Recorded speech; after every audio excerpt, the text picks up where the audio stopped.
What we ought to tell the audience that's listening here really is that if we think that cloud is the delivery of online computing in real time, then cloud brokering is really about the delivery of real-time IT procurement.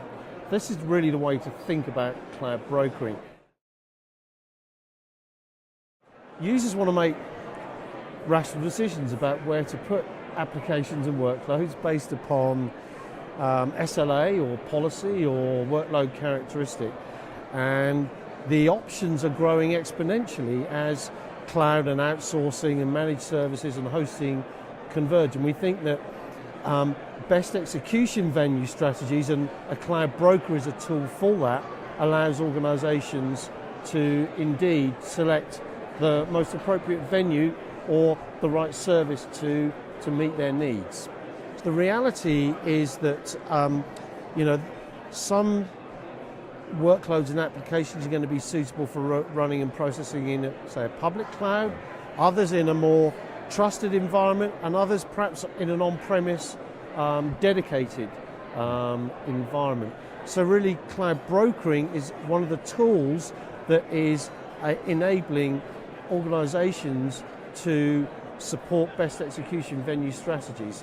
But it's not a tool in its own right, and I think we believe as an organization that it will roll up into being a feature or a function or a capability of a broad cloud management platform going forwards. That's really the kind of direction of travel for these players. But it seems like one of your points is that it's more than just the technology of interconnection and the management of load distribution. It's actually building out that portfolio of providers and doing that vetting. That's a key part of that value. So exactly that. And on a spectrum, these brokers can do anything from simple meet me introduction services to federation, aggregation, fulfillment, but providing also the decision engine, like you said, according to the criteria or inputs from the customer. They may also then feature a transformation engine, and I think there's going to be a range of different approaches. Is this the path to IT as a service more broadly? Are we on the edge of that? Or? So IT as a service is entering the conversation for a number of reasons. IT departments are turning themselves into business in as much as IT has become an engine of monetization. And I think what cloud brokering can do is to help organizations turn technology inputs into business outcomes.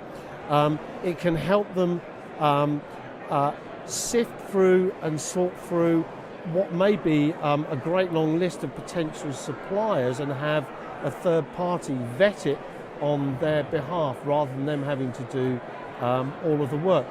We would argue that in order to be able to take advantage of this best execution venue strategy, sophisticated IT organizations may be able to maintain multiple relationships.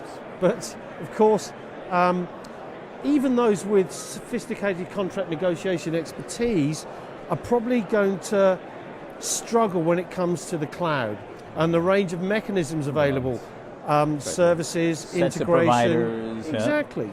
And even I think that the reality is that most organizations don't have access to more than a handful of services, in the same way that you and I as consumers may not have access to more than a handful of utilities. And that's where cloud brokers come into play, because they can bring a whole range of providers to the table. But they can also ensure that there is the right fit for the workload to that cloud.